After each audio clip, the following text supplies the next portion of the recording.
Assalamualaikum warahmatullahi wabarakatuh. Kembali lagi di apa tuh namanya? Tutorial fisika asrama dan hari ini kita akan belajar soal arus DC ya. Pertama-tama kita kita definisikan dulu arus itu apa. Arus itu tuh ya dasarnya itu adalah aliran listrik ngelewatin suatu medium. Ya, dia kalau matematikanya itu juga laju perubahan atau pergerakan muatan. Jadi bisa dilihat itu ada rumusnya I sama dengan dq per dt. Nah, arus itu ada dua macam tuh. Yang pertama arus listrik searah alias DC. Itu sesuai namanya itu arahnya satu dan arusnya tetap. Terus habis itu arus listrik bolak-balik. Ini arus listrik bolak-balik ini kayak yang kekuatan arusnya itu kayak berubah-ubah gitu secara periodik. Nah, di sini kita akan berfokus pada arus DC alias direct current.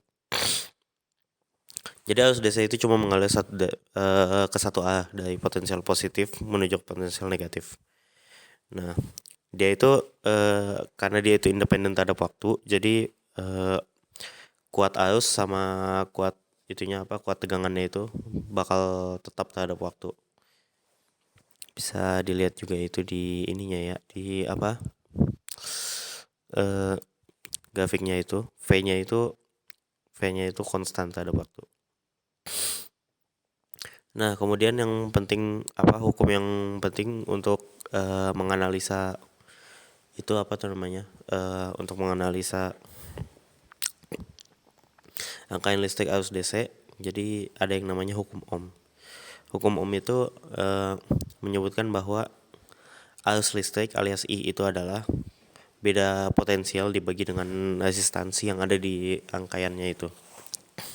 Ini nanti hukum ini bakal banyak pasaman ini bakal banyak dipakai buat ngitung arus dan segala macamnya, jadi jangan sampai dilupain. Nah, kita kan tadi ngomongin soal R-nya itu kan resistansi itu ya. Resistansi itu munculnya dari resistor. Jadi kita langsung aja pelajaran soal resistor. Resistor itu fungsinya itu adalah cuman ya menghambat atau mengganggu aliran listrik. Namanya dia kan hambatan kan tuh. Nah, resistor itu karena dia ngehambat itu dia bakal bisa digunain buat ngatur jumlah aliran listrik di suatu rangkaian. Karena yang tadi pakai hukum Ohm tadi. Nah, ukuran resistansi resistor itu di pasar-pasar itu kayak ditandain pakai label, pakai cincin warna gitu. Selanjutnya ini ada kayak tabel gitu untuk kode warna resistor. Ini bisa dilihat sendiri ya. Nah, pokoknya tuh ya, kalau misalkan di resistor itu kode paling belakang itu menunjukkan toleransinya. Jadi apakah nilai resistansinya itu sedekat apa sama nilai aslinya gitu. Kemudian dia itu ada yang 3 sama ada yang 4 sama ada yang 5 cincin ya. Untuk seperti yang dibilang tadi, yang terakhir itu adalah nilai toleransi. Jadi di resistor yang punya 4 cincin itu 3 cincin depannya itu untuk menunjukkan nilai resistansinya. Nah, 2 cincin pertama itu kayak nunjukin angka, sementara cincin ketiga itu nunjukin itu angkanya itu kayak dikali berapa gitu, kekuatannya berapa. Nah, kemudian untuk yang untuk yang 5 cincin itu angka yang keempatnya ya, yang digunakan untuk nyari tahu multipliernya berapa. Kemudian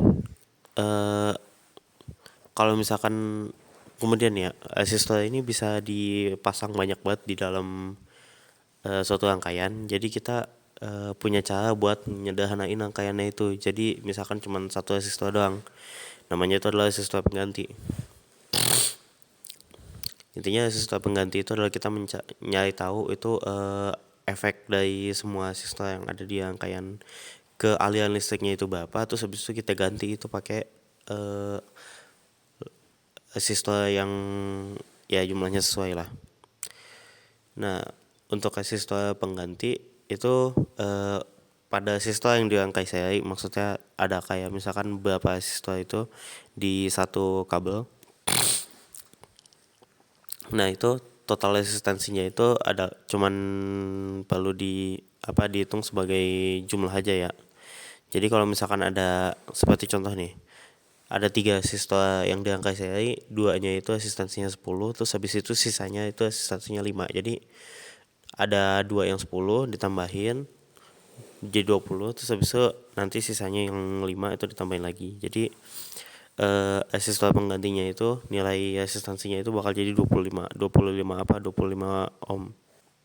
Selanjutnya untuk yang rangkaian paralel sendiri, untuk yang rangkaian paralel itu agak sedikit berbeda ya. Jadi kita menghitung satu per R-nya gitu. Kita tambahin satu per R-nya, dan ya seperti yang bisa dilihat di situ. Contohnya sama kayak yang tadi, tapi udah rangkai paralel. Jadi satu per R penggantinya itu adalah 1/10, itu 2 kali 1/10 ditambah dengan 1/5, seperti rumusnya ya. Nah, kemudian kita bakal memperoleh 1 per R pengganti. Makanya itu harus kita pangkat min 1 kita inverse. Lalu kita memperoleh nilai resistansi penggantinya itu ada 2,5 ohm. Nah, selanjutnya nih ya, resistor itu sebagaimana perangkat biasa ya. Pasti kurang ada kalanya resistor itu kurang bagus gitu, kurang bagus, kurang ideal, sehingga ada energi yang terbuang gitu. Nah, ini kita bisa menghitung disipasi energi alias energi yang terbuangnya itu pakai rumus P sama dengan V dikali I, atau sisanya itu tinggal disesuaikan, tinggal dicari lagi pakai hukum Ohm yang pertama-tama tadi ya. Selanjutnya untuk menganalisa rangkaian, ini ada satu hukum yang istilahnya krusial gitu, namanya hukum Kirchhoff. Hukum Kirchhoff itu ada 2. Yang pertama, jumlah arus masuk sama dengan jumlah arus yang keluar. Ya itu aja. Terus yang kedua, pada suatu rangkaian tertutup itu beda potensialnya itu adalah 0. Jadi beda potensial di seluruh rangkaian itu bakal kayak kebagi-bagi gitu, sampai kebagi-bagi saling niadain sampai dia jadi 0. Nah, untuk yang hukum Kirchhoff 1 ilustrasinya kayak gini ya. Kalau misalkan ada 2 arus masuk, maka arus keluarnya itu jumlah arus keluarnya itu yang 3 itu bakal sama jumlah arus masuknya. Maka dari situ, ini kan masuk I1 sama I2, keluar I3, I4 sama I5. Hukum Kirchhoff-nya itu adalah I1 ditambah I2 itu sama dengan I3 tambah I4 tambah I5 gitu. Kemudian untuk yang ilustrasi hukum 2 Kirchhoff, jadi kita bisa melihat bahwa nilai sumber potensial sumber tenaga itu nanti akan sama jumlahnya dengan dan berlawanan arah dengan nilai beda potensial yang disebarkan ke seluruh rangkaian gitu.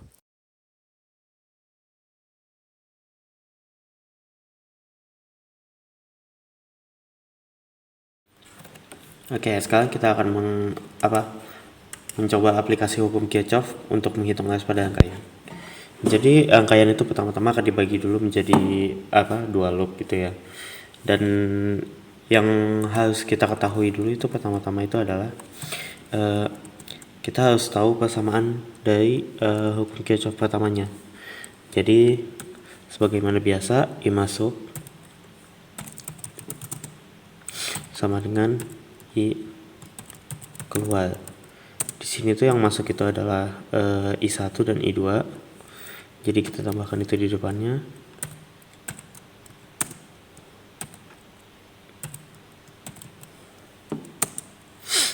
Sementara keluarnya itu sebagai I3. Nah, selanjutnya kita tinjau loop 1. Oke, seperti yang sebagaimana hukum Kirchhoff di yang kedua ya. Jadi total beda potensialnya itu adalah 0. Nah, ini kita bisa melihat di sini itu ada satu ada satu sumber tegangan.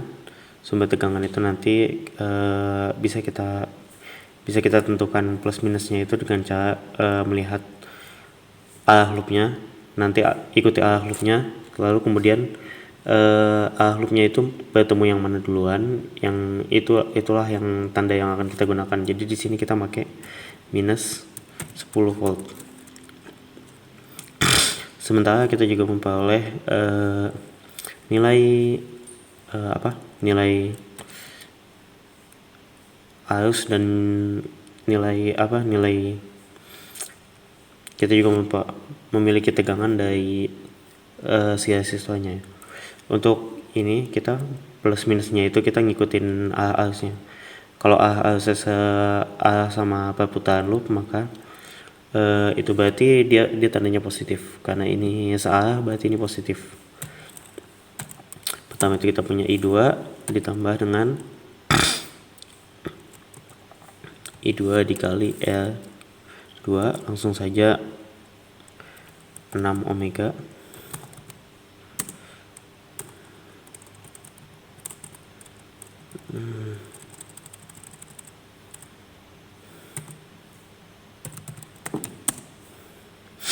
Lalu kita juga memiliki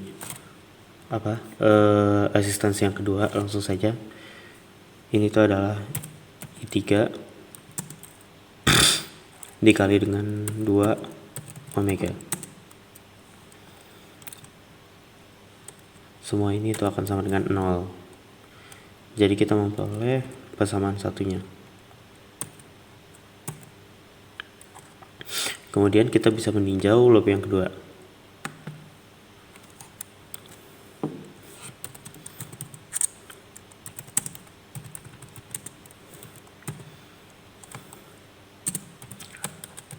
Sama seperti yang tadi, kita memakai aturan sigma V itu sama dengan 0. Sementara sigma V-nya itu sendiri di sini kita punya dua sumber tegangan. Oleh karena itu kita lihat dulu yang 10 voltage, loopnya arahnya ke sini, dia bertemu negatif dulu, sehingga untuk yang 10 voltage itu akan bertanda negatif. Sementara yang kedua loopnya masih sama bergerak seperti ini, dan ini juga ketemu negatif, sehingga ini juga nilainya min negatif. Nah, kemudian kita melihat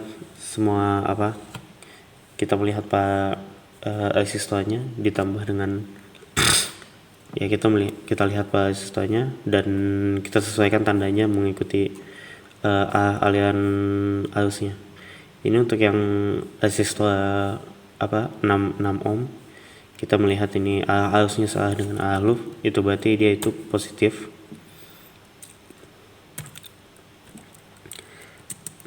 I1 dikali 6 ohmega.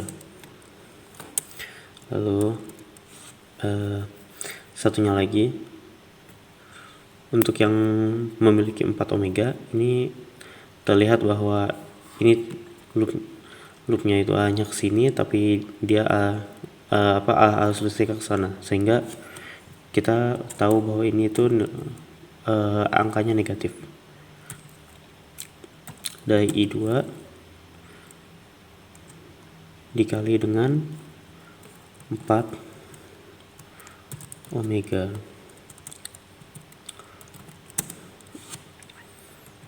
Oke, ini itu sama dengan 0.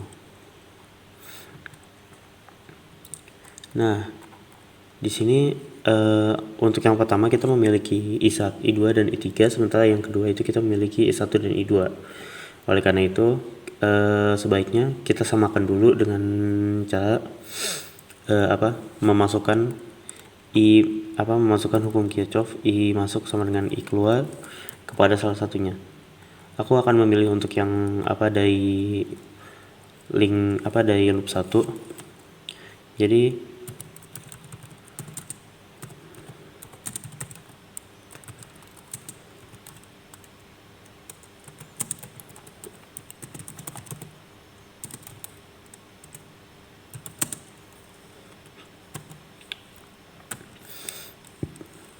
ini akan menjadi masih sama yang pertama minus 10, lalu ditambah dengan ini langsung saja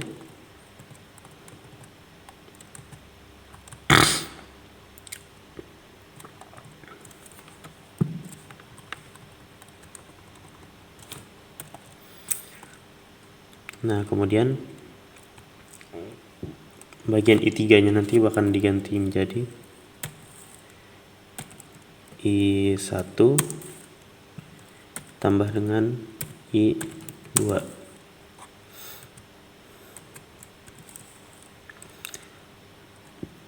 Sementara kita bisa lihat nih, ini ada I2 dan ada I2, jadi tinggal kita tambah aja. Sehingga kita memperoleh persamaan baru, yaitu min 10V ditambah dengan tadi 8 omega ditambah 2, oh ya ini lupa I2,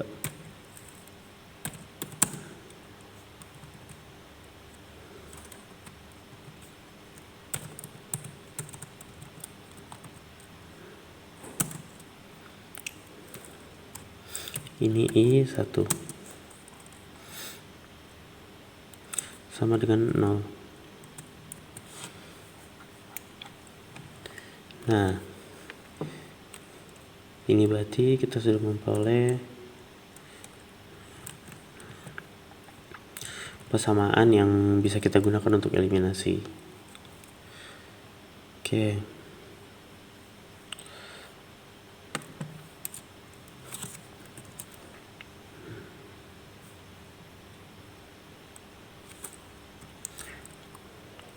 Oke, untuk mempermudah kita semuanya itu kita akan aku naikkan ke atas ya.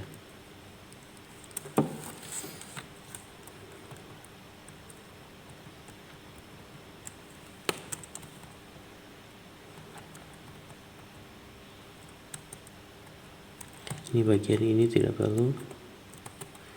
Kemudian yang min 10 sampai min 14 nya langsung saja dijumlahkan lah ya. Min 24V.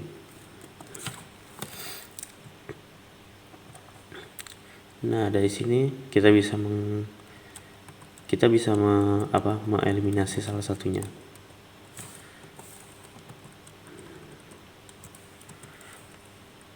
Untuk di sini aku bakal mengeliminasi I2. Jadi yang atas itu harus diubah yang atas itu I2 nya harus diubah jadi 8pi sehingga semuanya dikali 2 ya. Jadi yang atas dikali 2 semua, pertama-tama min 48V ditambah dengan 12 omega dari 12 omega I1 dikurang dengan berapa itu, 8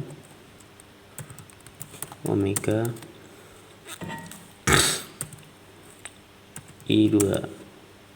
Ini sama dengan 0, sementara yang kedua ini tidak perlu diapa-apakan ya.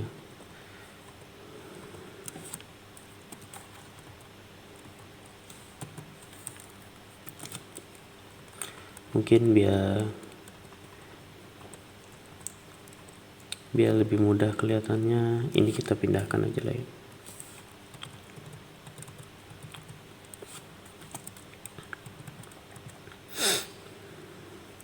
Nah, ini keduanya kita tambah.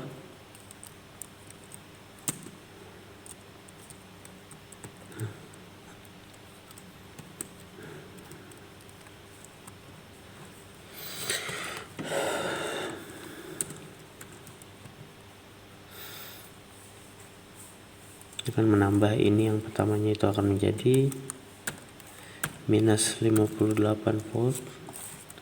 Lalu kita tambahkan itu jadi 14 omega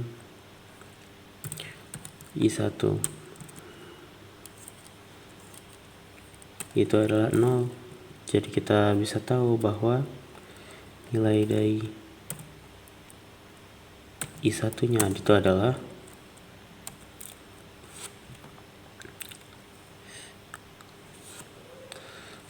58 dibagi dengan 14 yang hasilnya itu adalah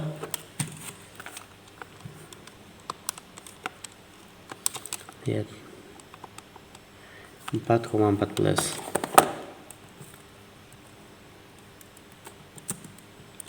ampere ya. Nah, nilai ini nanti kemudian kita bisa masukkan ke dalam yang persamaan yang sebelumnya. Jadi misalkan kita masukkan ke persamaan kedua sehingga kita memperoleh min 10V. Biar cepat ini langsung diambil aja dari sini ya.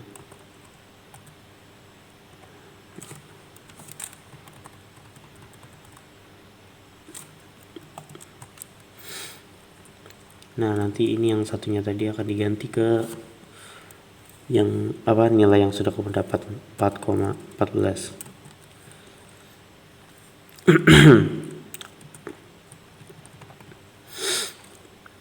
Dari sini kita memperoleh bahwa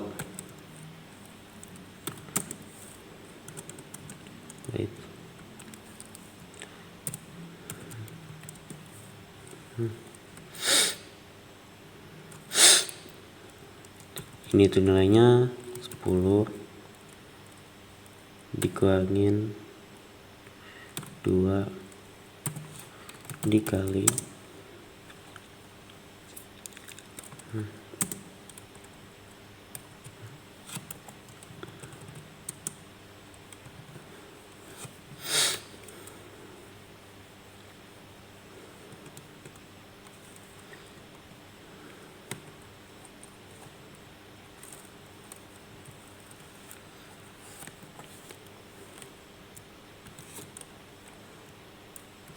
ini kemudian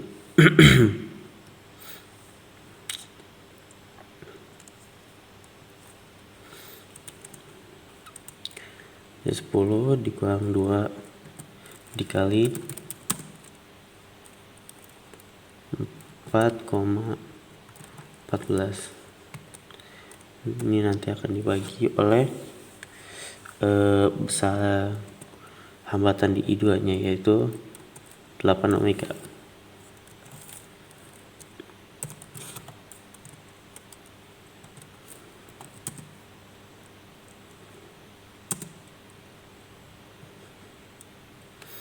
Ya, selanjutnya untuk ini itu akan menghasilkan 10 min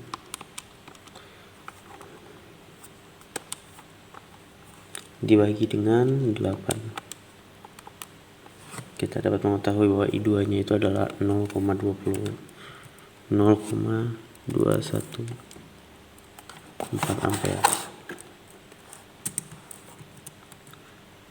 Kemudian bagian terakhir untuk I3 sendiri kita bisa masukkan dari hukum Kirchhoff percabangan tadi. Dalam hal ini itu adalah I1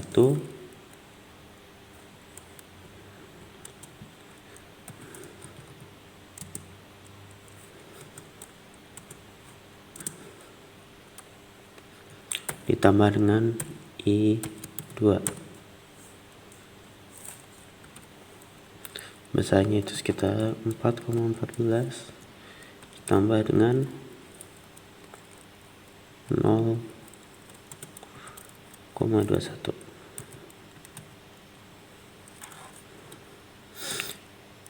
Sehingga kita memperoleh bahwa nilai arus di titik ketiga adalah 4,35 ampere ya, seperti biasa. Oke,